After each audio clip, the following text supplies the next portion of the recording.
warahmatullahi wabarakatuh. Waalaikumsalam. Alhamdulillah hamdan katsiran thayyiban mubarakan fi mubarakan alaihi kama yuhibbu rabbuna wa yarda.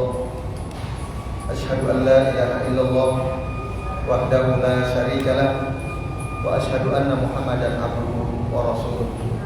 Allahumma shalli wa sallim wa barik ala Muhammad wa ala ali Muhammad kama shallaita wa barakta ala Ibrahim wa ala ali Ibrahim fil alamin innaka Hamidum Majid. Rabbi shrah li sadri wa yassir li amri wa hlul 'uqdatam min lisani yafqahu qawli, amma ba'du. Bapak-bapak dan ibu-ibu serta hadirin hadirat sekalian, a'azani Allah wa iyyakum ajmain. Alhamdulillah pada sore hari ini kita bisa berjumpa kembali untuk melanjutkan ngaji kitab Asrun Mujibatul Lin Najat. Dan pada kesempatan sore hari ini kita akan membahas bab yang kedua, yaitu Al-Mujibu As-Sani, perkara yang bisa menyelamatkan kita. Yang kedua adalah ittiba'u sunnatin Nabi sallallahu alaihi wasallam. Jadi kalau kita ingin selamat di dunia dan di akhirat, maka ikutilah sunnah Nabi sallallahu alaihi wasallam. Kemarin yang pertama apa Bapak Ibu masih ingat? Tauhid. Yang kedua ittiba'u sunnah. Mari kita perhatikan apa yang dijelaskan oleh Syekh Abdul Razak Al-Badali hafizahullah taala. Kata beliau, qala al-mu'allif rahimahullah, berkata penulis kitab ini, fal inayatu bisunnatin nabawiyyati wal hadyil mubaraki alladzi kana alaihi Rasulullah sallallahu alaihi wasallam ta'alluman wa amalan yu'addu min al-asbabil azimati lin najati yaumal qiyamah. Artinya Bapak Ibu, memperhatikan sunnah Nabi wal hadil mubarak, dan petunjuk yang penuh keberkahan. Sunnah ini maksudnya alladzi kana alaihi Rasulullah sallallahu alaihi wasallam, yang berjalan di atasnya Rasulullah sallallahu alaihi wasallam. Bagaimana cara memperhatikan sunnah Nabi itu? Yang pertama dengan ta'alluman, dengan mempelajarinya. Yang kedua wa amalan, dan dengan mengamalkannya. Itu bentuk perhatian kita terhadap sunnah.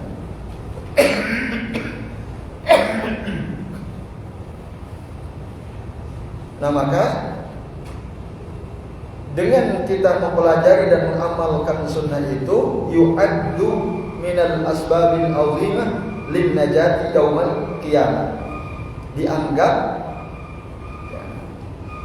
sebagai bagian dari sebab-sebab yang agung lin najati, untuk mendapatkan keselamatan yaumal qiyamah, pada hari kiamat.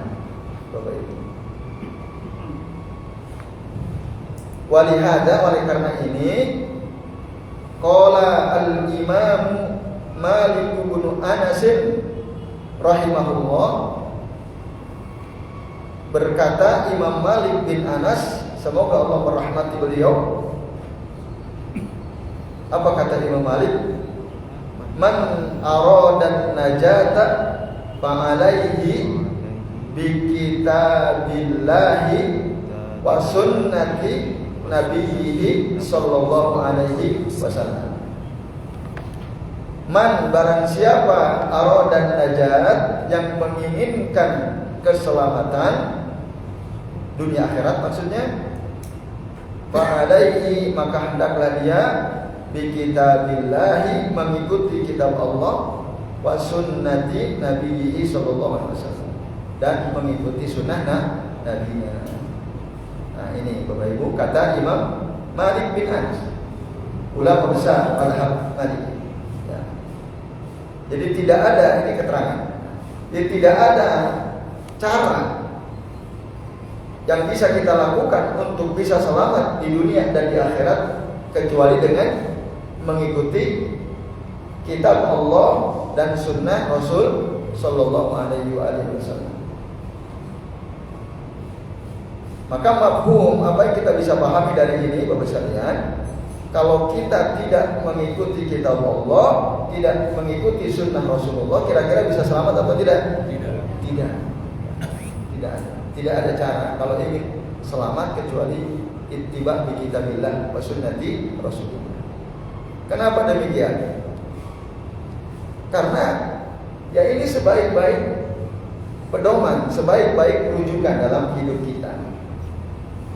Kalau kita jauh dari Al-Quran, kita jauh dari sunnah, tidak akan selamat. Allah yang menciptakan kita tahu mana cara yang bisa kita tempuh supaya selamat, ya semua diterangkan dalam kitabnya, dalam Al-Quran, dan semua diterangkan di dalam sunnah Rasulullah SAW. Karena sunnah juga adalah bagian daripada wahyu. Hanya saja tidak dimasukkan ke dalam kitab Allah tentang wahyu. Karena dalam ayat Al-Quran dikatakan Rasul itu la yantiqu anil hawa in huwa illa wahyu yuha. Beliau tidak pernah berbicara berdasarkan hawa nafsu. Apa yang beliau sampaikan adalah wahyu yang diwahyukan oleh Allah kepadanya. Nah ini, jadi semua dari Allah Ta'ala. Kemudian Imam Malik juga berkata, Bapak Ibu, wa qala rahimahullah,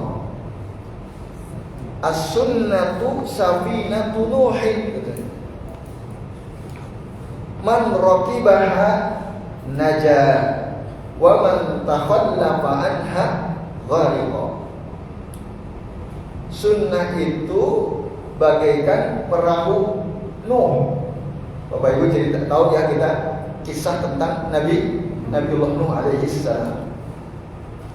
Bagaimana beliau ya, ketika Allah turunkan azab kepada kaumnya, lalu beliau diperintahkan untuk sebelumnya ya, untuk membuat perahu besar yang dengan perahu itu Allah akan menyelamatkan Nuh dan para pengikutnya yang jumlahnya tidak banyak itu.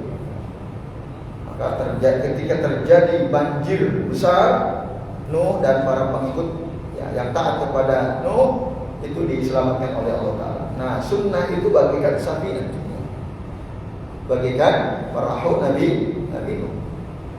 Maka siapa yang mengikutinya ya, yang naik ke dalam perahu Nuh itu dia akan selamat. Najah. Man raqibaha najah. Raqibah itu yang ya, naiki perahu tersebut dia selamat. Tapi wa man takhallafa anha, dan siapa yang tidak mau naik ke dalam perahu tersebut, takhallafa anha, apa yang terjadi? Ghariqa, dia akan tenggelam dalam kebinasaan. Walaupun waktu itu siapa putranya Nabi Nuh? Kan'an ya.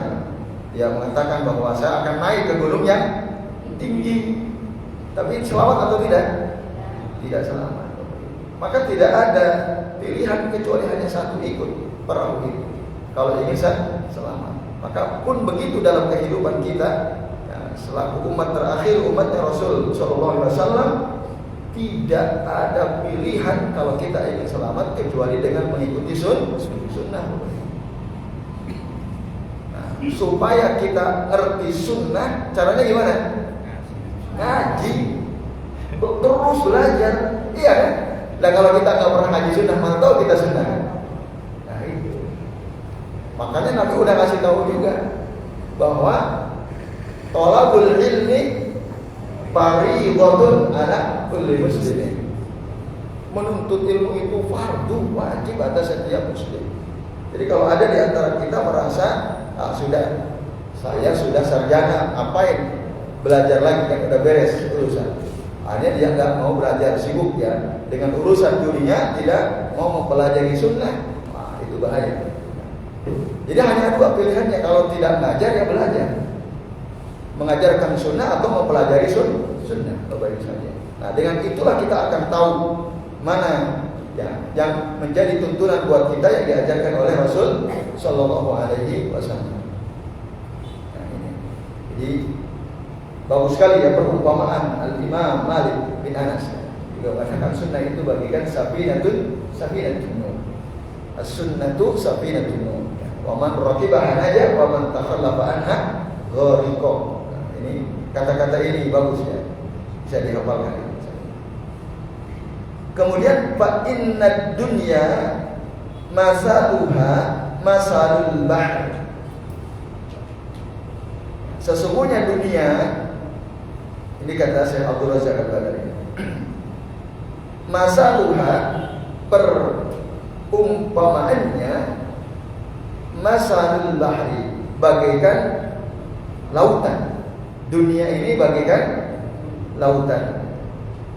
Alladzi la budda lil khalqi kullihim min rukubihi liyaqta'uhu ila sahil, yang setiap makhluk harus ya, menaiki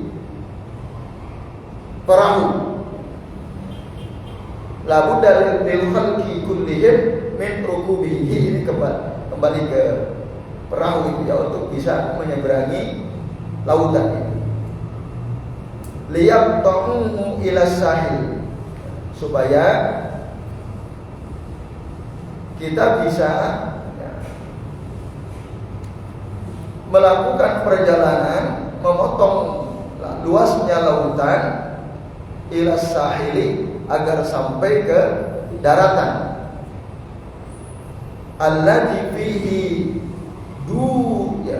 duwaruhum wa awtanuhum wa mustaqarruhum, yang di daratan itulah terletak rumah-rumah mereka, rumah manusia-manusia itu, dan wa awtanuhum, negeri-negeri mereka, wa mustaqarruhum, dan tempat tinggal mereka. Itu semua ada di daratan. Maka supaya bisa nyampe melewati luasnya lautan itu, orang harus naik perahu itu ya, agar sampai ke daratan. Nah, wala yumkinu qat'uhu illa fi safinatin najat, dan tidak mungkin kita ini bisa melewati qat'uhu di sini, melewati ya, memotong jauhnya luasnya laut itu ya, illa kecuali fi safinatin najat, kecuali dengan perahu keselamatan. Gak mungkin bisa ya. Jadi dunia bagikan lautan, kita terombang-ambing ke kanan ke kiri. Mungkin kadang naik, kadang turun oleh ombak besar. Kan begitu kehidupan ya. Kadang ke sana, kadang kemari, naik turun. Nah, untuk bisa berhasil ya, dia harus naik perahu. Dengan perahu tersebut, sebesar apapun ya, apa istilahnya, rintangan yang kita hadapi, kalau kita ada di atas perahu itu, kita akan selamat ya, sampai ke tujuan, ke rumah kita masing-masing. Bapak Ibu dan adik sekalian, azan ya Allah wa ya Allah. Nah, makanya dalam hadis yang sahih Nabi bilang, ya, man ya'is minkum, qala Nabi sallallahu alaihi wasallam. Ya, Nabi sallallahu bersabda, man ya'is minkum ba'di, barang siapa yang hidup di antara kalian setelah aku, fasayarah tilafan katsira, dia akan melihat banyak sekali perbedaan. Ya, apa betul ya? Kisah disuguhi beragam perbedaan macam-macam. Nah, maka apa kata Nabi supaya kita bisa selamat? Alaikum bisunnati wa sunnatil khulafa'ir rasyidin al-mahdiyyin. Maka hendaklah kalian mengikuti sunnahku dan sunnah para khulafa ar-rasyidin al-mahdiyyin. Ikuti sunnah Rasul, ikuti sunnah para khulafa rasyidin. Terus apa? Nah, tamassaku biha, berpegang teguhlah kalian dengan sunnah ini. Terus wa'addu 'alaiha bin nawajizi, dan gigitlah sunnah ini dia dengan gigi geraham wadah. Pegang kuat-kuat sunnah.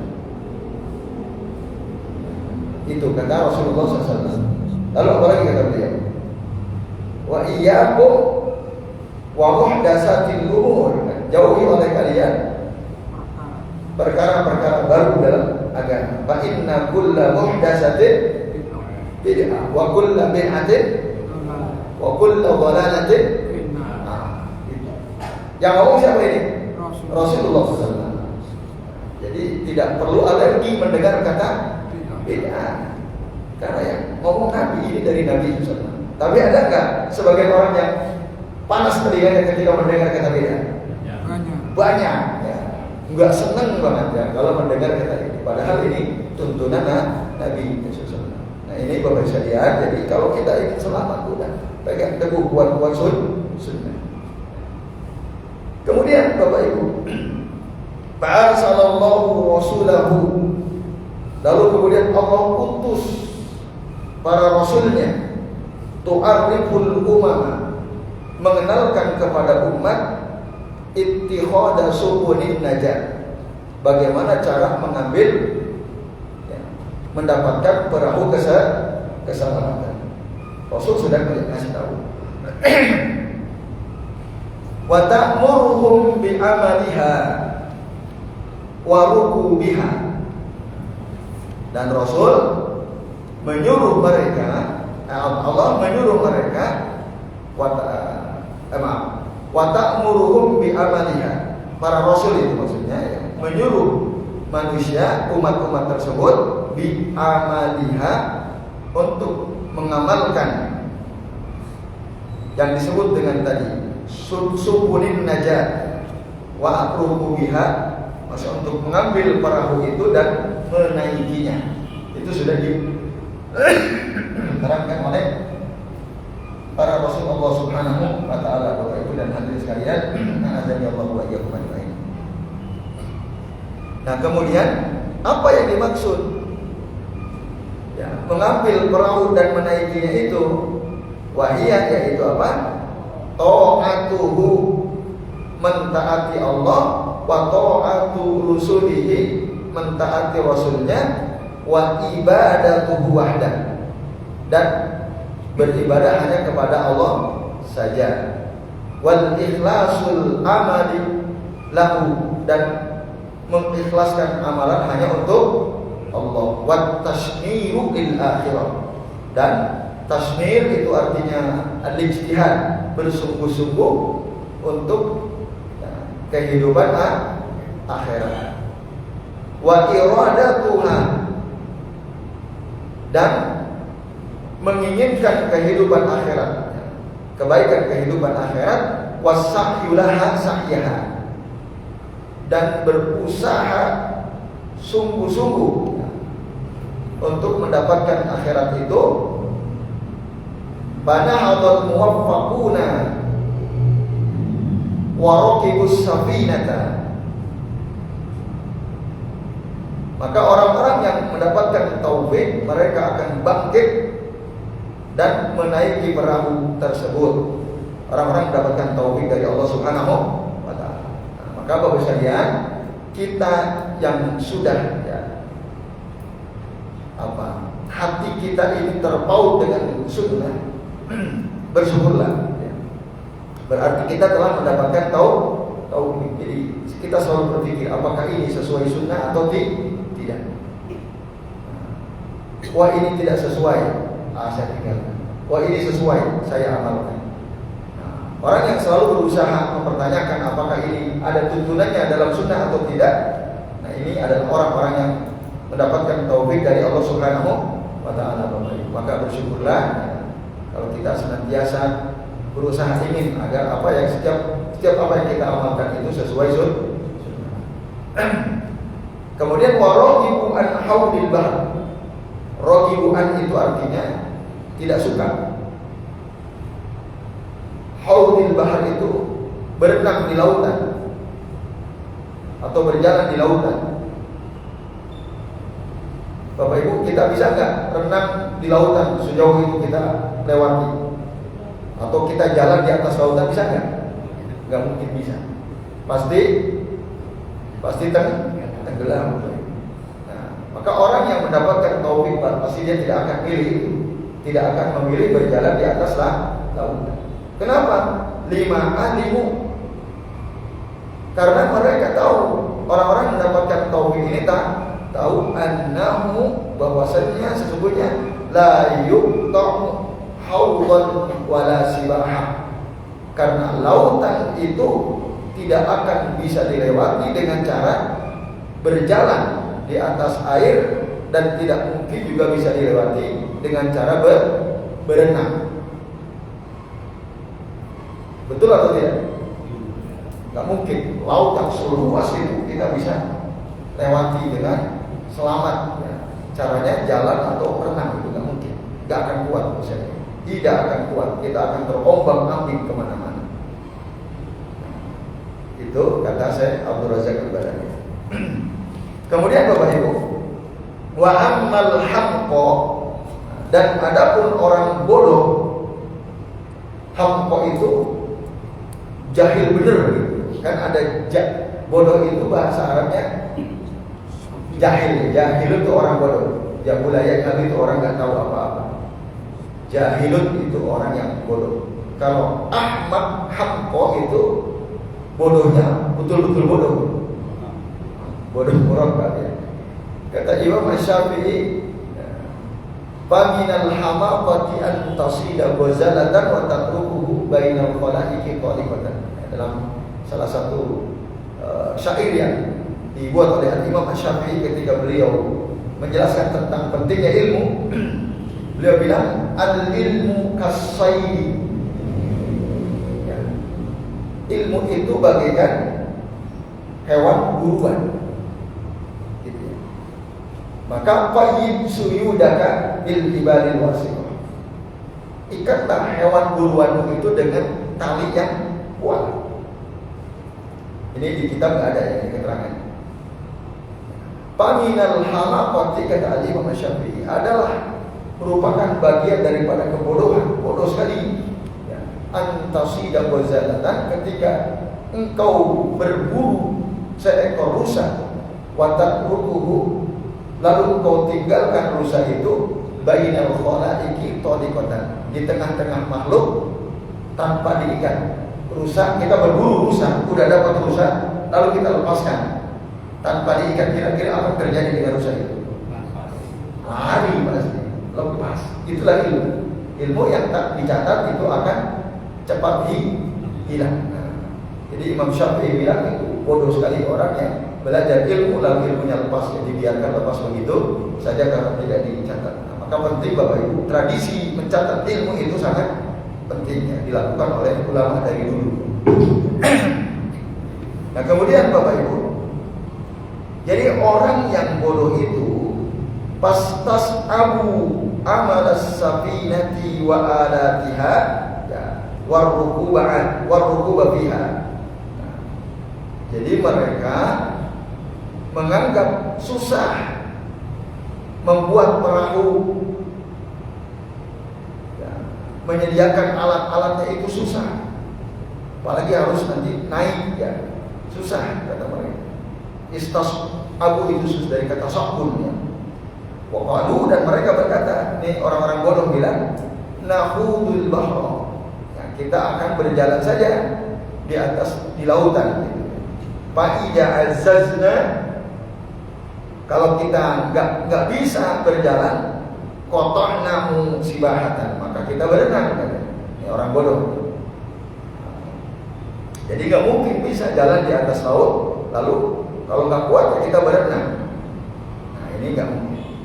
Wahum aksaru ahli dunia, mereka ini kebanyakan adalah orang-orang yang mencintai dunia, ahli dunia.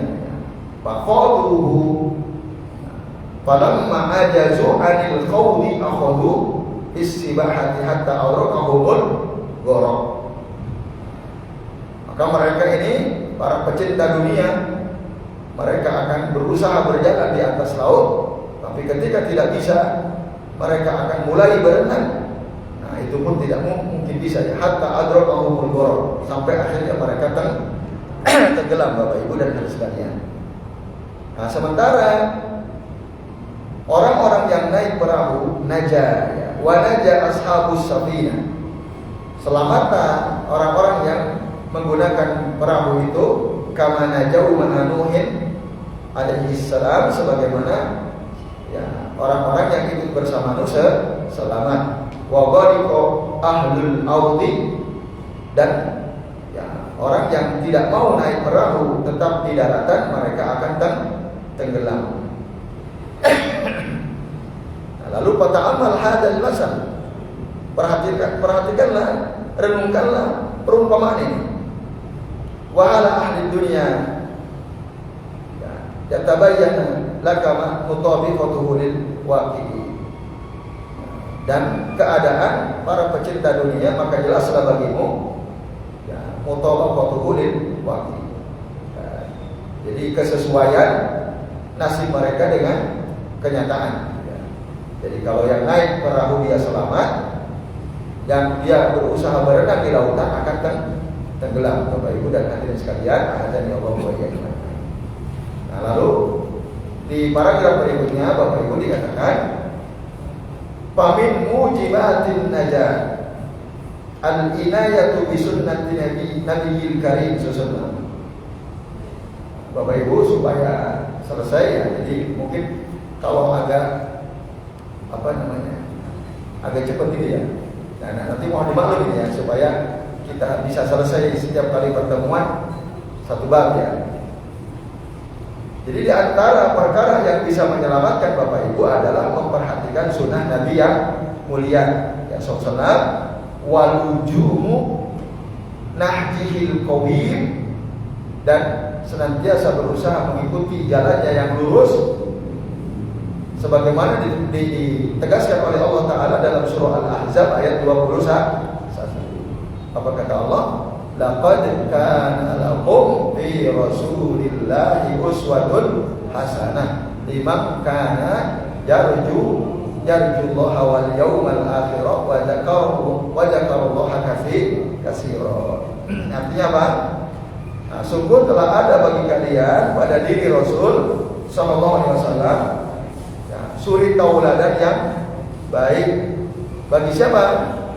Bagi dia yang mengharapkan Allah ya, dan mengharapkan keselamatan di hari akhir, dan bagi orang yang senantiasa mengingat Allah, ya, banyak-banyak mengingat Allah. Nah, jadi ditegaskan dalam ayat ini bahwa suri tauladan kita yang baik adalah Rasul sallallahu alaihi wasallam. Tidak ada kecuali beliau. Karena kalau selain beliau ada kemungkinan keliru selain Rasulullah. Ada kemungkinan ya, keliru. Tetapi kalau Rasul dijamin pasti benar. Pasti benar. Oleh karenanya kalau ada, bahkan ketika ada perkataan Nabi bertentangan dengan perkataan selain Nabi, maka Bapak Ibu akan diikuti perkataan siapa? Jangan ikuti perkataan selain Nabi. Bahkan ketika pun ya yang bertentangan dengan perkataan Nabi itu adalah perkataan para sahabat. Ada nggak perkataan sahabat tadi bertentangan dengan Nabi? Ada nggak? Ada juga. Nah, maka jika ada seorang sahabat kata-katanya bertentangan dengan sunnah Nabi, kita ikuti atau tidak? Tidak. Jadi mengikuti sahabat itu tidak mutlak, tergantung apakah ya, yang dikatakan beliau ini sesuai sunnah atau tidak. Gitu. Contoh misalnya, dulu ada seorang wanita janda, namanya Subai'ah al-Aslamiyah radhiyallahu anha. Ditinggal mati oleh suaminya Sa'ad bin Khawlah radhiyallahu anhu pada saat haji wada meninggal dalam keadaan hamil. Beberapa hari kemudian melahirkan. Lalu kemudian Suaibah Al-Aslamiyah ini berdandan, bersolek, berdandan, mempercantik diri. Lalu ada salah seorang sahabat laki-laki menegur, "Atarjina nikah? Apakah kau berharap mau menikah lagi wahai Suaibah? Kok aku melihat kau sudah mutajabbilah, ya, mempercantik diri, maka kau tidak bisa nikah," kata si sahabat laki-laki ini. Sampai kau menunggu arba'ata ashhurin wa ashra, selama 4 bulan 10 hari. Itulah masa iddah seorang wanita yang ditinggal mati oleh suami. Nah, Bapak Ibu dan hadirin sekalian, akhirnya Suaibah Al-Aslamiyah ini segera bergegas menemui Rasul Shallallahu Alaihi Wasallam. Nah, si sahabat tadi bilang berapa lama dia harus menunggu kalau mau nikah lagi? 4 bulan 10 hari. Arba'ata ashhurin wa ashra. Ketika sampai kepada Nabi, dia salah, itu keliru, si sahabat ini keliru. Nah, maka kalau memang si Suaibah Al-Aslamiyah ingin menikah lagi, tidak masalah. Setelah melahirkan langsung bersolek, langsung mempercantik diri untuk menunggu barangkali ada laki-laki yang mau melamarnya. Dan itu disebutkan dalam surah At-Thalaq ayat 4. Jadi orang-orang yang hamil ulatul ahmal itu mereka menunggu masa iddahnya hatta yadhurna hamlahunna, sampai melahirkan anaknya. Itu Bapak Ibu. Nah, bahkan seorang ulama tabi'in, seandainya si Suaibah Al-Aslamiyah ini hari ini melahirkan, besok langsung bersolek, nifasnya belum selesai. Nipas itu berapa lama rata-rata? 3 kali haid. Arba'unnya. Ada yang katakan arba'un yauman, 40 hari. Tapi kalau secepat-cepatnya tidak ada batasan, bisa mungkin ada 1 hari pada sesuai. Seandainya pun darahnya masih keluar, masih nifas, maka dia sudah boleh menikah, karena masa iddahnya sudah selesai ketika dia melahirkan. Itu berdasarkan keterangan dari Allah Ta'ala. Itu Bapak Ibu. Nah itu, jadi asal dengan catatan kalau wanita yang melahirkan, misalnya hari ini suaminya meninggal, besok dia melahirkan, lusa nikah lagi, boleh atau tidak? Boleh.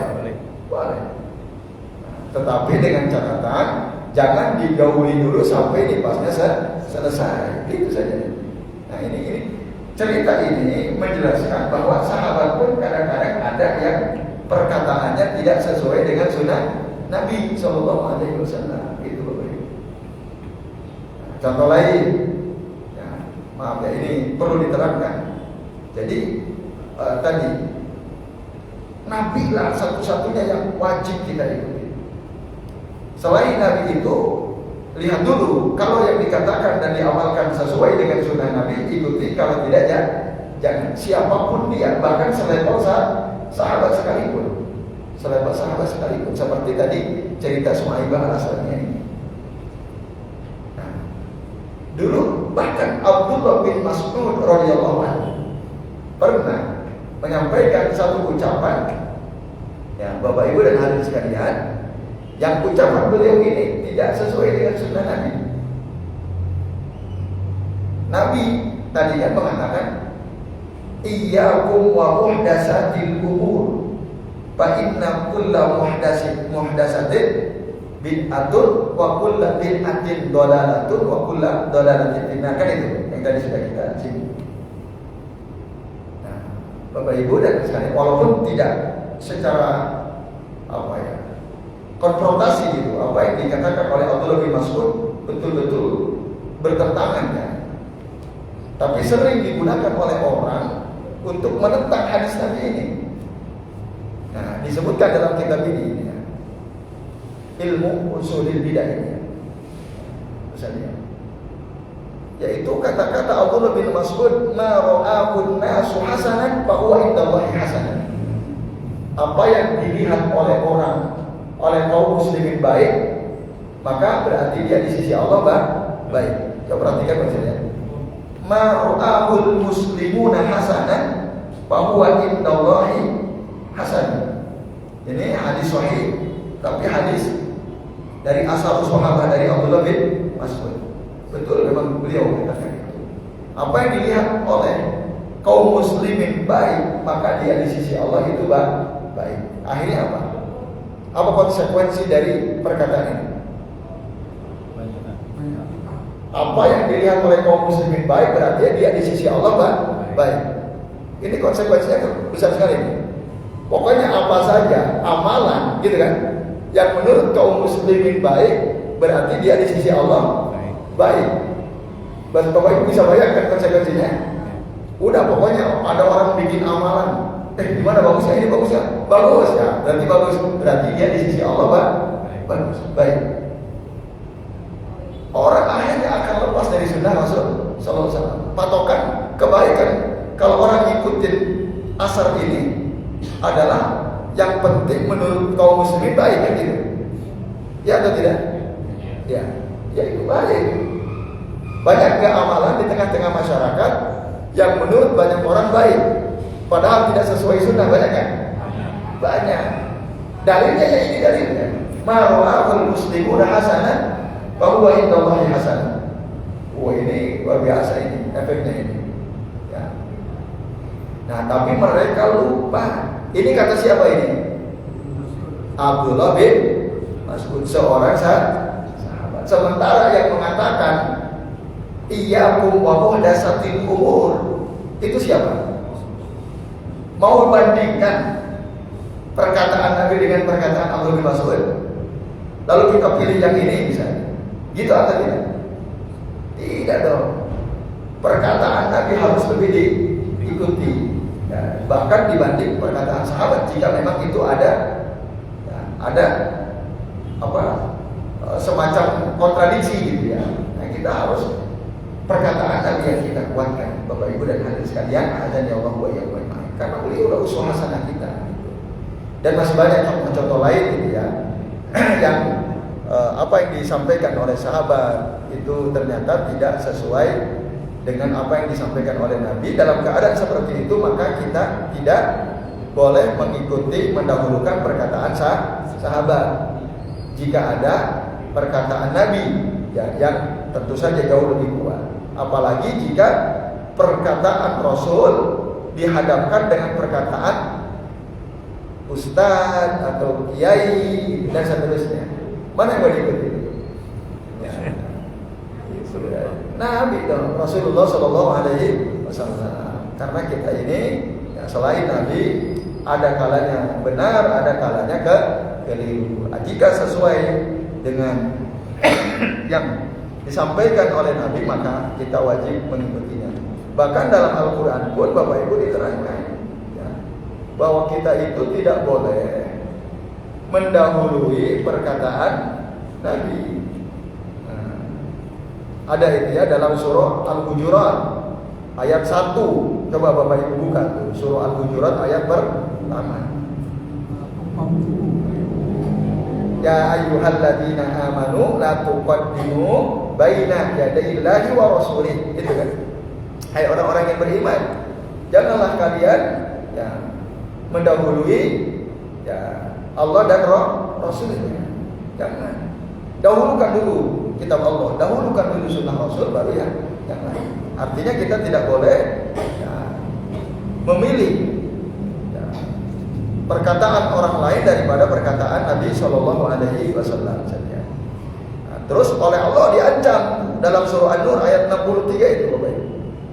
Allah Taala berfirman, "Falyahdharil ladzina yukhalifuna an amrihi an tusibahum fitnatun aw yusibahum adzabun alim." Hendaklah berhati-hati orang-orang yang menyelisihi perintah Nabi Sallallahu Alaihi Wasallam Nah, bisa jadi mereka akan tertimpa fitnah. Ada sebagian ahli tafsir mengatakan fitnah itu azab di dunia, au yusibahum azabun alim, atau dia akan tertimpa azab yang pedih. Nah, wal ayatu fi hadzal ma'na katsira, dan ayat yang semakna dengan ayat ini banyak sekali ya, bahwa kita harus berusaha terus ikuti Rasul dan dilarang menyelisihi Rasul sallallahu alaihi wasallam. Bapak Ibu dan hadirin sekalian, azan Allah wa iyyakum ajmain. Terus Ibnu Qayyim mengatakan sekalian, beliau bilang, yang dimaksud ayat di atas adalah apa? Anna bihasabi mutaba'ati Rasul sallallahu alaihi wasallam takunu al-izzatu wal kifayatu wan nusrah. Bahwasannya cukuplah dengan mengikuti sunnah Rasul SAW, maka kita akan mendapatkan apa? Kemuliaan, kecukupan dan pertolongan dari Allah Subhanahu wa taala. Kama anna bihasabi mutaba'atihi takunul hidayah wal farah wan najat. Sebagaimana ya, bahwa cukuplah dengan mengikuti Rasul, dengan itu kita akan mendapatkan petunjuk, keberuntungan dan keselamatan. Dan Allah mengaitkan kebahagiaan kehidupan dunia akhirat itu dengan cara mengikuti Rasul, dan Allah menjadikan kesengsaraan ya fid dawaini ya saqawatud dawain fi mukhalafati. Kesengsaraan hidup di dunia dan di akhirat itu disebabkan karena kita menyelisihi sunnah Rasul sallallahu alaihi wasallam. Oh, ngeri maksudnya. Orang yang menyelisih sunnah Rasul itu kelak nanti dia akan mendapatkan kesengsaraan, imma fid dunya wa imma fil akhirah. Maka bagi para pengikut sunnah Rasul, dia akan mendapatkan petunjuk, jaminan keamanan, al-falahu ya, keberuntungan, wal izzatu, kemuliaan, wal kifayatu, kecukupan, wal nusratu, pertolongan, wal wilayatu, perlindungan dari Allah, wat ta'yid ya, dan akan dikuatkan oleh Allah Ta'ala, watibul aishi di dunia wal akhirah, dan akan mendapatkan kehidupan yang baik di dunia maupun di akhirat. Sementara wali mukhalifi az-zillatus sigar, al-khawf wal dhalal wal hidran syaqa'u fi dunya wal akhirah. Nah, sementara orang yang menyelisih sunnah Rasul, dia akan mendapatkan kehinaan. Ya, as-sigar ini juga artinya sekecil atau terhinakan ya. Dia akan mendapatkan ketakutan, kesesatan. Ya, khidlan itu juga sama, kehinaan.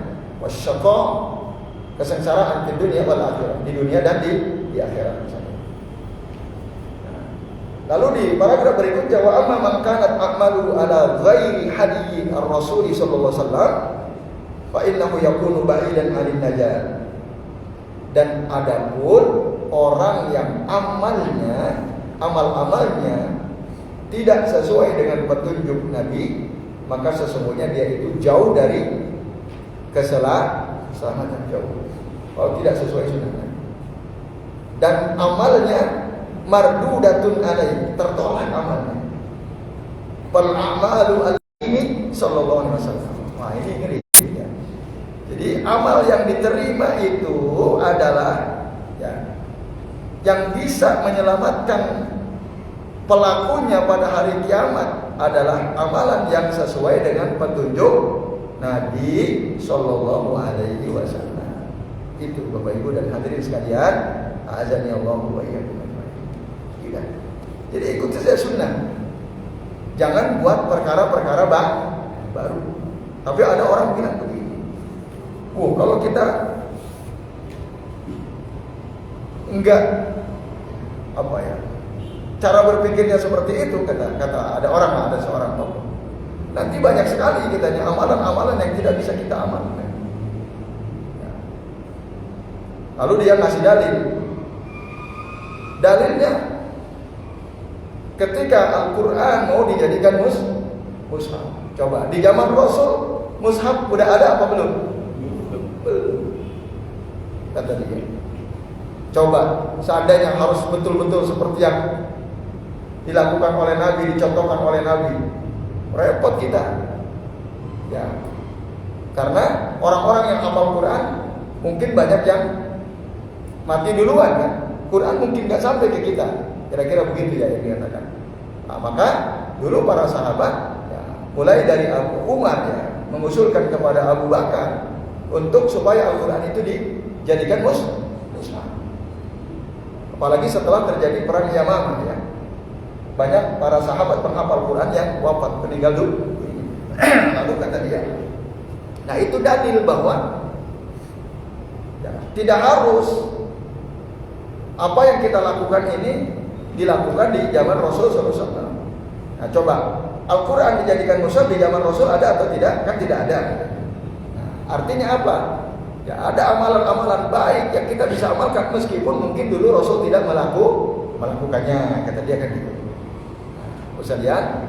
Terus yang kedua, ya dalil lagi dia ucapkan. Itu betul memang, ya, fakta, dalilnya ada. Nah, ada kan seorang sahabat ketika tidak membaca Sami Allahu liman hamidah dan katsiran thayyiban mubarakan mubarakan alaihi kama yuhibbu rabbuna wa yarda. Siapa itu? Kata Rasul. Yang tadi mengucapkan ini waktu i'tidal. Sampai Rasul 2 kali bertanya. Akhirnya ada kalau tidak salah Rifa'ah ibnu Rafi'. Saya ya Rasulullah. Nah, padahal itu tidak pernah diajarkan oleh Rasulullah SAW. Doa itu i'tidal Rasul. Lalu apa kata Nabi?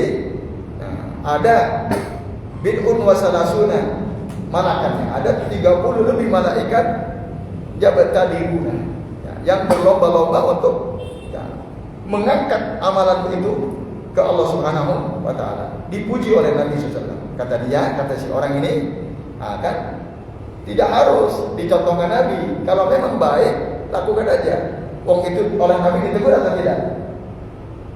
Tidak kan, justru oleh Nabi dikatakan ada 30 lebih malaikat berlomba-lomba untuk mengangkat amalan orang tersebut. Nah, itu lalu dia ingin katakan, jadi kita mengamalkan satu amalan selama itu baik, walaupun Nabi tidak melakukannya tidak apa-apa.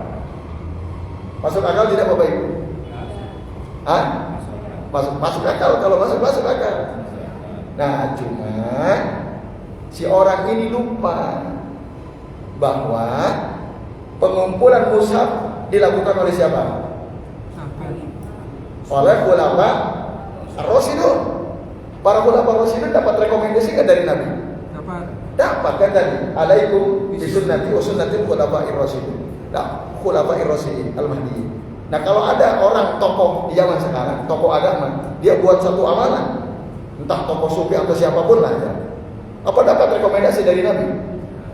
Enggak. Jangan samakan. Nah, di situ kekeliruannya. Terus si Rifa'ah bin Rafi tadi yang waktu itu dan membaca doa itu, betul memang tidak diajarkan Nabi, tapi dapat persetujuan dari Nabi. Itu namanya apa? Sunnah takririyah. Nah, kalau Pak Bowo bikin amalan baru, apa Nabi menyetujui amalan antum misalnya? Ada jaminan enggak? Enggak. Jadi jangan samakan kita sama sahabat, enggak level. Bukan levelnya. Nah, itu Bapak Ibu dan hadirin sekalian, azan yang Allah wa iyyakum ajmain. Itu. Jadi orang sering berdalil dengan dalil-dalil tadi untuk melegalkan apa yang disebut dengan bid'ah hasanah. Hati-hati itu ya. Karena tadi itu akan mardud man amila amalan laisa alaihi amruna bahwa raddun. Nah, ini Bapak sekalian, azan yang Allah wa iyyakum ajmain. Nah, maka barang siapa yang mencari keselamatan, hendaklah dia ya, senantiasa berusaha untuk ya, ikutin sunnah, ya, berpegang teguh kepada jalan sunnah, ya, dan hati-hati dari minal ibtida'i fiddin, berbuat bid'ah dalam agama, mengganti sunnah ya, yang sudah diajarkan oleh penutup para rasul yaitu Muhammad SAW. Oleh karenanya Rasul memberikan nasihat kepada umatnya. Bahkan dalam setiap khutbah, hampir dalam setiap khutbah beliau senantiasa hazzarahum minal bid'ah, mengingatkan umatnya dari bid'ah, wa qaddahum ala tamassuki bisunnah, dan senantiasa mendorong umatnya untuk berpegang teguh dengan sunnah. Coba Bapak Ibu baca sendiri itu dalam halaman 19 yang tadi kita sudah kutip. Fa inna khairal hadisi kitabullah wa khairul hadi Muhammadin sallallahu alaihi wasallam, syarrul umuri muhdatsatuha wa kullu bid'atin dhalalah. Ini dalam riwayat yang lain. Hadis rawahu Muslim dalam kitab sahih. Ini Rasul mengingatkan ini terus. Nah, ini menunjukkan bahwa bid'ah itu sangat berbahaya, karena kita berarti telah meninggalkan sunnah besarnya. Nah, maka Rasul memberikan kabar bahwasanya barang siapa yang senantiasa mengikuti sunnah, dia akan masuk datang ke telaganya Rasulullah SAW yang mulia pada hari kiamat. Dia akan minum dari telaga tersebut yang ikutin sunnah. Bahkan man sariba minhu surbatan lam yajma'u abada. Kalau dia bisa minum dari telaganya Rasul kelak nanti pada hari akhir, tidak akan haus selama-lamanya. Tapi barang siapa yang man baddala sunnatahu, orang yang mengganti sunnahnya, ya, malah diganti dengan bid'ah, maka kelak nanti dia akan diusir dari telaganya Rasul Sallallahu Alaihi Wasallam. Diusir. Padahal itu umat Nabi. Nabi tahu. Dari mana Nabi tahu? Karena wajah mereka bercahaya, tangan kaki mereka bercahaya. Qur'an muhajirina min asari. Tapi kok diusir? Ada beliau tanya ummati itu, umatku kata Nabi. Lalu dikatakan kepada beliau, innaka la tadri ma ahdatsu ba'dak. Engkau tidak tahu Muhammad apa perkara baru yang mereka lakukan setelah sepeninggalmu itu. Fa'aqulu, akhirnya aku katakan, kata Rasul, suqa liman ghayyara ba'di, menjauhlah kalian barang siapa yang telah merubah sunnahku setelah aku. Nah, ini hadis sahih akhrajahu Al-Bukhari, Bapak Ibu. Itu akibat yang akan didapatkan oleh siapa? Orang yang diusir dari telaga Rasul, itu akibat dari apa? Karena dia lebih memilih bid'ah daripada sunnah. Konsekuensinya ngeri, Bapak. Jadi orang yang meninggalkan sunnah, mengikuti bid'ah, itu nanti kelak di antara kesulitan yang akan dia hadapi adalah dia akan terusir dari telaganya Rasul, bahkan dia akan diseret dimasukkan ke dalam neraka. Bahkan nanti menurut Abdullah bin Abbas radhiyallahu anhu, kelak nanti wajah-wajah ahlul bid'ah itu akan menghitam. Dalam Al-Quran ada ayat berbunyi, yauma tabyaddu wujuhu wa taswaddu wujuh. Pada hari di mana ya, ada wajah-wajah yang memutih putih dan ada wajah-wajah yang menghitam. Yang memutih itu siapa? Wujuh ahli sunnah, wajah-wajah ahlu sunnah. Sementara yang hitam wujuh ahli bid'ah. Yang akan kelak menghitam nanti di hari kiamat adalah wajah-wajah ahlul bid'ah. Itu kata sahabat Abdullah bin Abbas radhiyallahu anhuma. Oleh karenanya Bapak Ibu, wajib atas setiap ala kulli nasihin li nafsihi, atas setiap orang yang mau menasihati dirinya, yang mau menginginkan keselamatan, ya, dia wajib apa? Di halaman 20 itu, ayyajitanibal ahwa wal bidah. Wajib menjauhi hawa nafsu dan bid'ah. Udah jauh, ikuti sunnah. Wa ayyajama sunnata fi jami'i umurihi ala ma fahimahu as-sahabatul abrar, dan hendaklah dia senantiasa mengikuti sunnah dalam setiap urusannya sebagaimana yang dipahami oleh para sahabat yang baik-baik. Dari ada hadis dari Abdullah bin Amr bin Al-As radhiyallahu anhu. Beliau mengatakan qala Rasulullah sallallahu alaihi wasallam, inna bani Israil tafarraqat ala isnataini wa sab'ina millatan wa tabtariku ummati ala salasin wa sab'ina millatan kulluhum finnar illa millatan wahidah. Sesungguhnya Bani Israel akan terbagi menjadi 72 golongan, sementara umatku akan terpecah menjadi 73 golongan. Kata siapa ini? Nabi, ya? Umatnya Nabi. Kata Nabi semua akan ada di neraka, kulluhum finnar illa millatan wahidah, kecuali satu kelompok. Lalu mereka bertanya, siapakah mereka ya Rasulullah? Man iya ya Rasulullah? Qal ma ana alaihi wa ashabi. Nah, mereka adalah orang-orang yang berjalan di atas jalanku dan jalan para sahabat. Mengikuti Rasul dan mengikuti para sahabat. Bapak Ibu dan sekalian, azan ya Allah wa iyyakum ajmain. Maka jalan untuk ya betul-betul mengikuti sunnah, gimana jalannya caranya? Yaitu bil ijtihadi fi tahsilil ilmi syar'i al-mabni ala kitab wa sunnah. Yaitu dengan bersungguh-sungguh untuk mendapatkan ilmu syar'i yang ya, dasarnya adalah dari Al-Qur'an dan sunnah. Itu. Udah.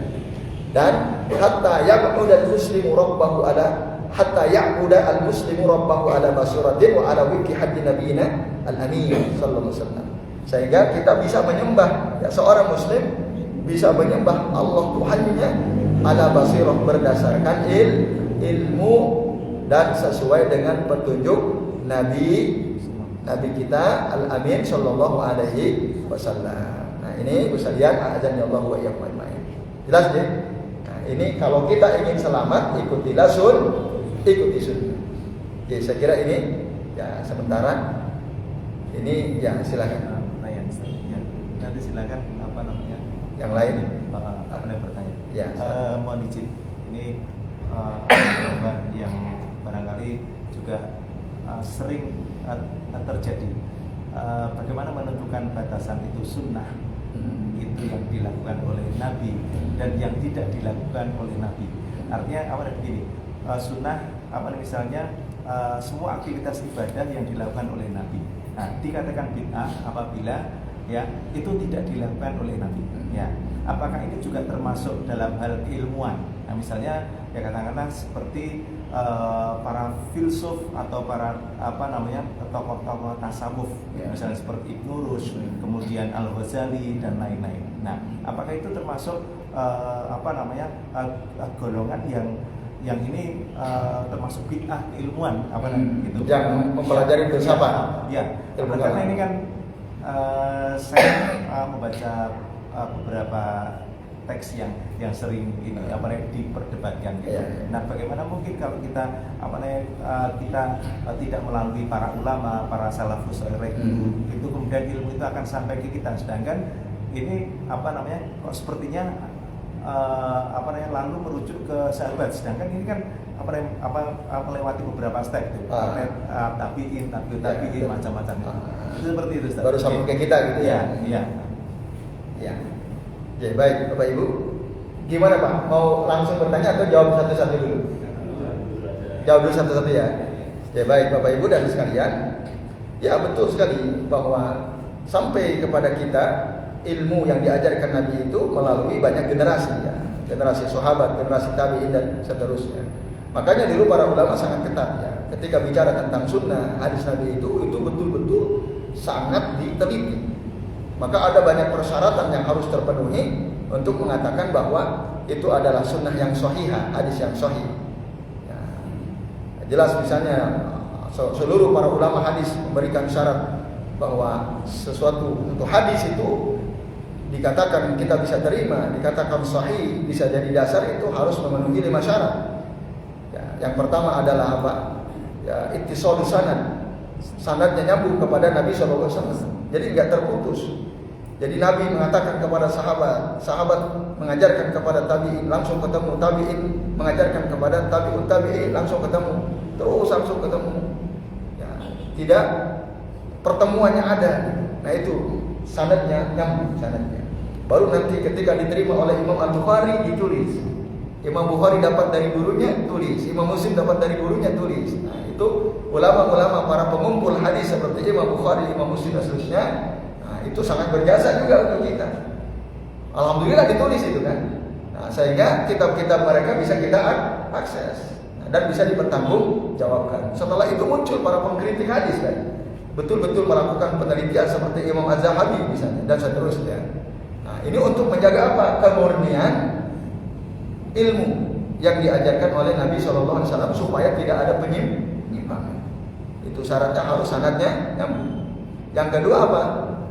Nah, ittisalus sanad. Yang kedua adalah turuan. Ya, adalah turuan. Para perawinya itu harus orang adil. Adil itu apa? Setidaknya syarat mutlaknya seorang muslim. Dia harus muslim.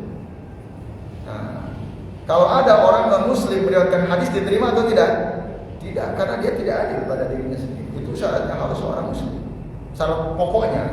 Dan kemudian adil itu artinya baik di mata orangnya. Tidak pernah melakukan kebohongan, tidak pernah ya, melakukan kejahatan dan seterusnya. Tidak pernah dituduh ya, melakukan kebohongan.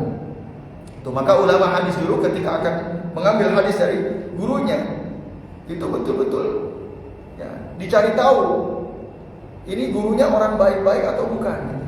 Didatangi betul ke rumahnya.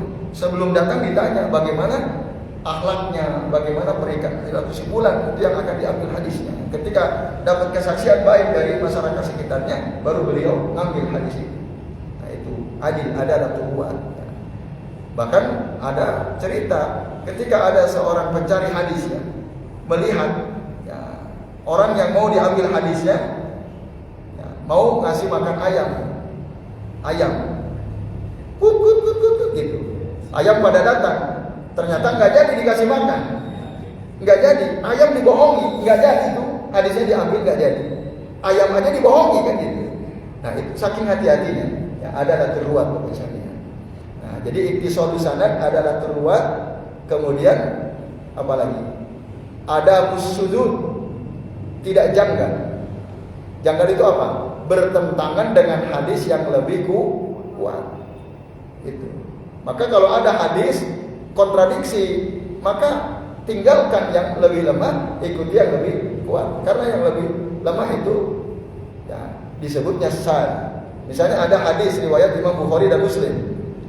Terus ada hadis riwayat Imam Ibnu Majah misalnya. Isinya kontradiksi. Maka mana yang diamalkan? Bukhari Muslim. Maka ini dianggap sahih. Kemudian ada mulillah. Tidak ada cacat dalam hadis tersebut. Ya. Cacat itu diantaranya ya, kekeliruan nama si perawi misalnya. Nah itu juga bisa menyebabkan hadis itu tidak diterima. Jadi sanad ada terbuat, ada musudud, ada mulillah, satu lagi dokter hafalan para perawinya kuat, bagus, baik hafalan secara tertulis maupun hafalan di dada mereka. Nah itu syaratnya. Nah ini persediaannya. Nah itu untuk menjaga kemurnian ilmu yang diajarkan oleh Nabi SAW. Nah maka ketika kita bicara bid'ah itu, nah, ada bid'ah dalam bidang akidah, ada bid'ah dalam bidang ibadah. Itu bid'ah akidah misalnya orang yang berani melakukan taktil ya terhadap nama-nama dan sifat-sifat Allah Subhanahu wa Ta'ala. Ya, yang menolak istiwa di atas aras, nah itu contoh bid'ah akidah. Kalau bid'ah ibadah jelas ya, saya kira banyak sekali. Nah, kalau bid'ah dalam keilmuan ada enggak? Nah, Bapak Ibu dan anak sekalian, ya, jadi ilmu yang tidak pernah dipelajari Nabi. Ya, secara bahasa tentu saja ada, kayak ilmu filsafat gitu ya. Itu dulu Nabi nggak pernah ya, mengajarkan ya, ilmu yang disebut dengan ilmu filsafat. Tetapi nanti tentu saja berbeda ya konsekuensi dari bid'ah dalam ibadah akidah dengan bid'ah dalam keilmuan. Nah, jika itu urusannya dengan keduniaan maka tidak ada masalah karena Nabi pun pernah mengatakan antum a'lamu bi umuri dunyakum. Kalian lebih tahu tentang urusan dunia kalian. Jika keilmuan itu dalam rangka untuk mengkaji urusan dunia maka tidak ada masalah walaupun dulu Nabi tidak pernah ya, mengajarkannya dan seterusnya. Tapi kalau udah nanti kaitannya dengan masalah akidah, kaitannya dengan masalah ibadah, ya kita harus ikutin Nabi SAW. Jadi Pak Helmi, kalau dari sisi keilmuan, selama itu yang dikaji adalah urusan keduniaan, itu diizinkan oleh syariat berdasarkan perkataan Nabi tadi, antum a'lamu bi umuri dunyakum. Ya walaupun nanti ada sebagian orang, misalnya Imam Al-Ghazali menyesatkan ya para filosof gitu ya, menulis kitab apa judulnya itu? Ada kitab yang ditulis oleh Al-Imam Al-Ghazali ya untuk mengatakan bahwa filsafat itu sesat gitu ya. Udah lupa saya. Lalu kemudian Imam Al-Ghazali dikritik oleh Ibn Rushd ya. Tahafutul Falasifah. Nah itu judul kitabnya, Tahafut al-Falasifah. Oh iya. Ya, Tahafutul Falasifah. Walaupun oleh sebagian orang dianggap ini era kemunduran katanya karena Imam Ghazali berfatwa ya falsafah itu filsafat menyesatkan gitu ya. Kemudian dikritik oleh Ibn Rushd ya, yang ada di Spanyol itu ya, Al-Andalusi. Tahafut ya, kesesatan buku Tahafutul Falasifah dan seterusnya. Nah itu dialektika para ulama dulu ya. Tapi yang jelas tadi selama itu untuk perkara dunia tidak ada masalah karena Nabi menganggap kita lebih tahu urusan dunia kita. Wallahu a'lam bishawab. Jadi itu baik. Jadi, monggo Pak, silakan. Ya. Terima kasih. Tentang apa tadi mengikuti sunnah Rasul dan seterusnya itu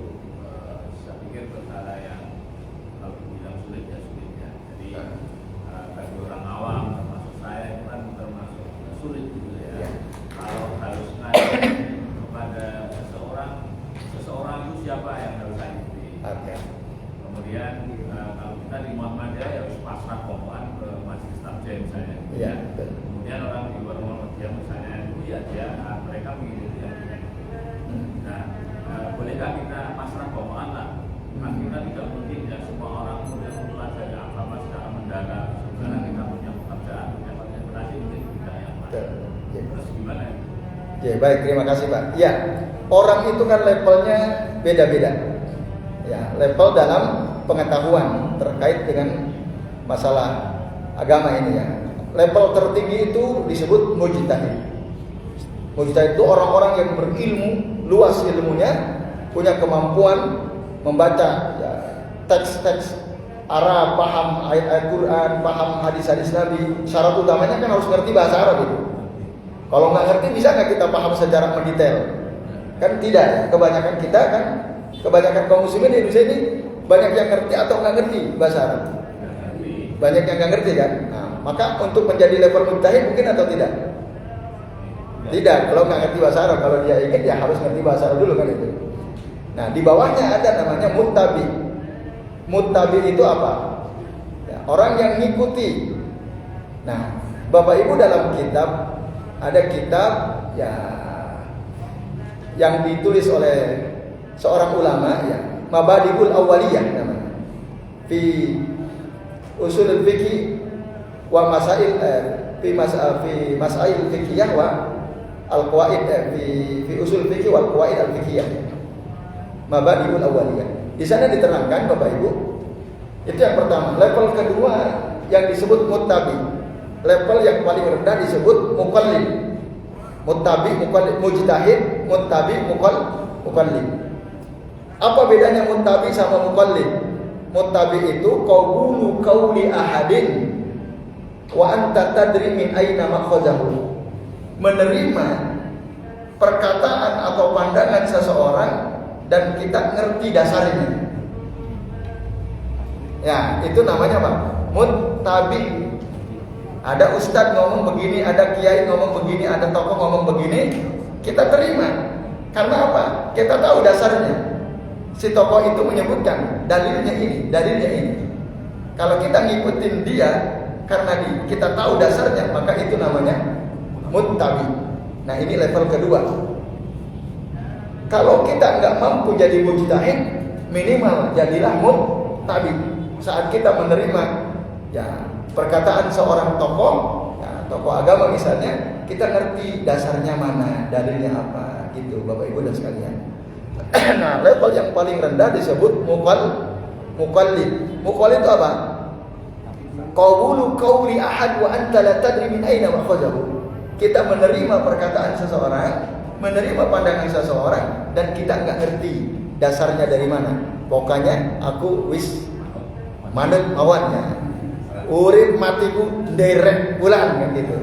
Nah, itu Bapak Ibu bisa dilakukan oleh orang-orang yang memang tidak punya akses kepada ilmu, jauh dari ilmu, hidup di pedalaman, mau baca kitab nggak bisa, handphone mau buka Google juga nggak ada sinyal gitu ya, misalnya betul-betul akses kepada ilmu nggak ada, tapi ada tokoh di situ, nah boleh saja dia ikut.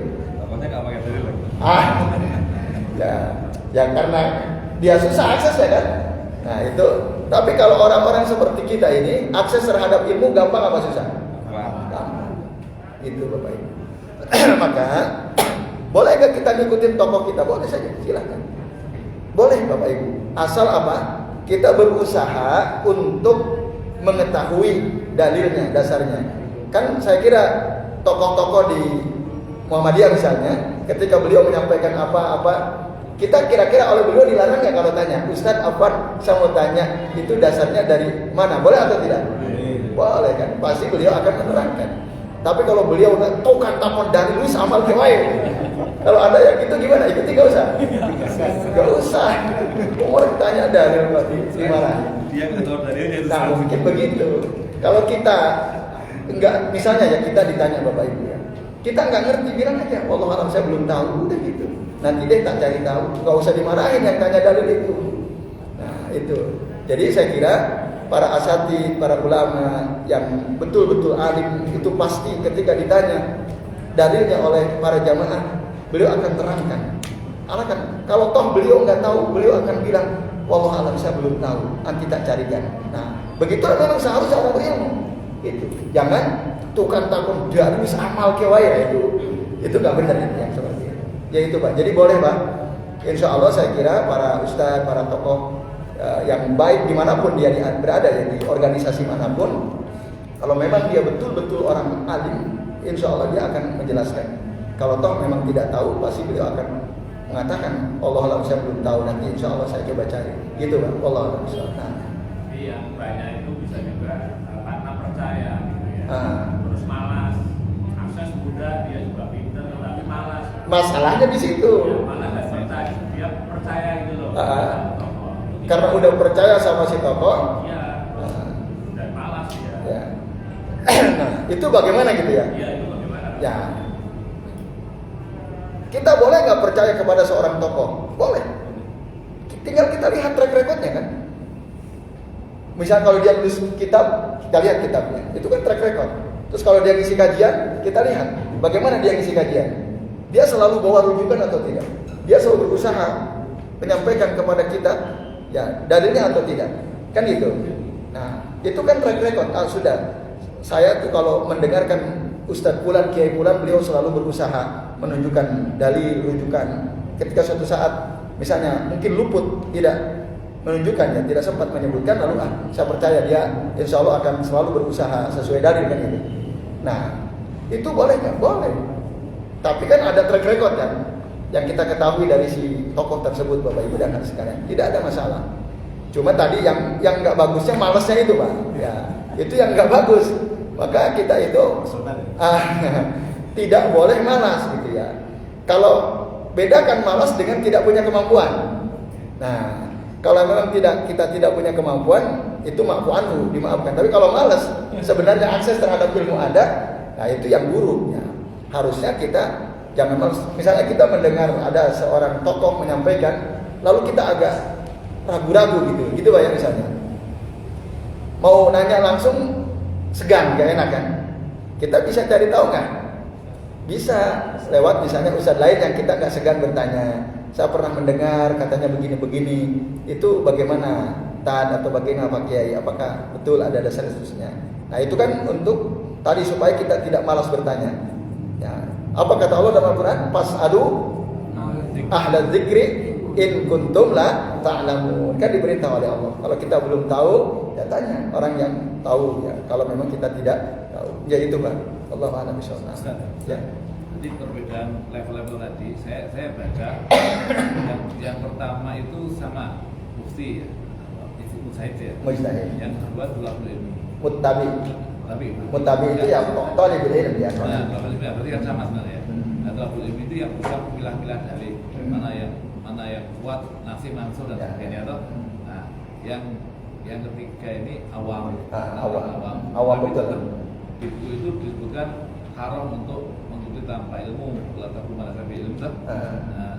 Terus tapi boleh mengikuti satu pendapat tokoh atau ustadz tapi tahu dalilnya. Iya. Itu aja. Tapi dengan catatan tahu dalilnya. Iya. Jadi kan tetap harus tahu dalil. Intinya kan tetap tidak boleh taklid. Iya. Iya, memang taklid itu mazmum, tercela. Kecuali memang dia lemah sekali tadi. Tapi di zaman sekarang kayaknya gampang ya. Misalnya di mana sih daerah paling terpencil itu? Tapi sih nggak tahu ya apakah ada atau wallahu alam ya. Tapi yang jelas tadi, selama masih ada akses terhadap ilmu, maka jangan taklid itu. Taklid itu tadi pasrah bongkokan barangkali ya kalau diterjemahkan bahasa Jawa barangkali ya. Nah itu bisa lihat. Kalau kita punya akses terhadap ilmu, ada ustadz lain yang kita bisa tanya, maka carilah tahu gitu ya. Carilah tahu sampai betul-betul kita udah berusaha, tidak malas tadi, sehingga ala basirah tadi. Kita menyembah Allah, beribadah kepada Allah berdasarkan ilmu yang betul-betul kuat gitu ya. Itu Pak Bobo. Memang taklid itu mazmum, tercela. Nah, tadi dalilnya aku sudah sebutkan wala taqfu ma laisa laka bihi ilmun. Inna sam'a wal basara wal fuada kullun ulaika kana mas'ula, akan ditanya semua. Terakhir Bapak, Pak. Jadi kan tadi udah angkat tangan. Jadi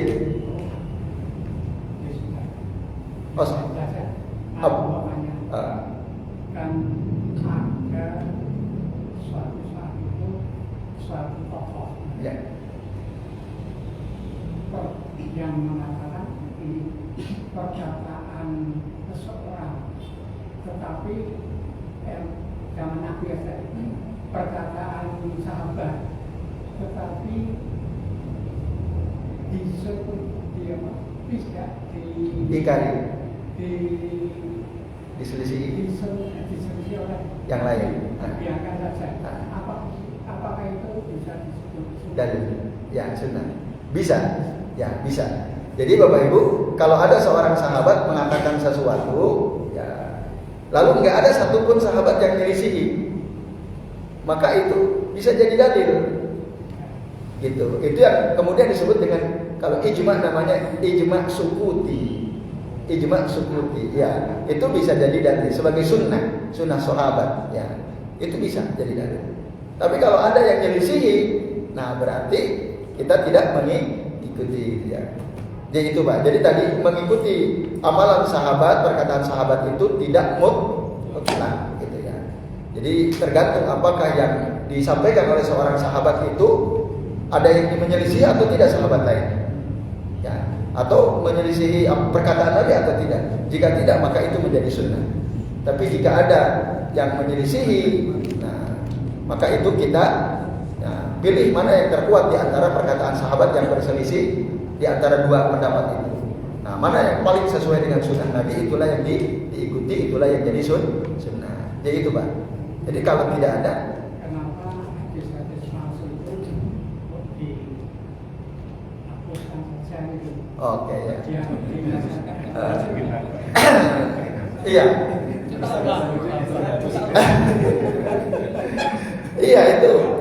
Hadis palsu itu kan banyak bertebaran Pak ya. Tujuan mereka katanya apa? Untuk memotivasi kaum muslimin dalam beramal.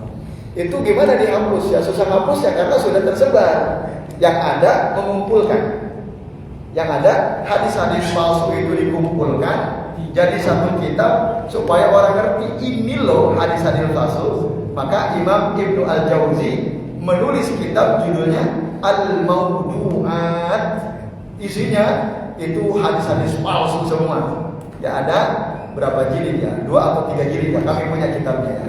Jadi kalau ingin tahu ya ini hadis palsu atau bukan, nah itu kita bisa merujuk di antaranya gitu. Dan banyak kitab-kitab yang disusun oleh para ulama ya, terdahulu yang menjelaskan wah ini misalnya ada kitab Maqasidul Hasanah. Nah ini isinya juga ya, menjelaskan hadis-hadis palsu misalnya. Jadi itu Pak. Kalau kita menghapus, dibakar aja di kitab Al-Mawdu'at misalnya, kitab Maqasidul Hasanah. Nanti kita malah nggak ngerti mana hadis palsu kan gitu. Nah, kalau kita bakar, kita hapus, justru dengan adanya kitab-kitab yang disusun oleh para ulama mengumpulkan hadis palsu, kita jadi tercerahkan. Oh, ini tuh hadis palsu. Ada imam yang belakangan Syekh Al-Albani misalnya. Beliau menulis kitab Al-Silsilah Al-Ahadits Ad-Dhaifah. Wah, itu kumpulan hadis-hadis lemah misalnya. Nah, itu maka kita dengan demikian menjadi tahu oh ini hadisnya lemah dan seterusnya. Jadi itu Pak. Kalau dihapus kayaknya susah dihapus ya. Nah, yang penting dipelajari. Nah, mana yang hadis-hadis sahih kita terus pelajari, yang palsu, yang dhaif ya kita tinggalkan. Jadi itu Pak. Wallahu a'lam bishawab. Baik Bapak Ibu, karena sudah jam 5 lewat ya. Mohon maaf. Kita akhiri sampai di sini. Mari kita akhiri dengan membaca doa kafaratul majlis. Subhanakallahumma wa bihamdika asyhadu an la ilaha illa anta astaghfiruka wa atubu ilaik. Wassallallahu ala Muhammadin wa ala alihi wa sahbihi wa baraka wa sallama alaihi ajma'in. Billahi taufiq wal hidayah. Wassalamualaikum warahmatullahi wabarakatuh. Waalaikumsalam.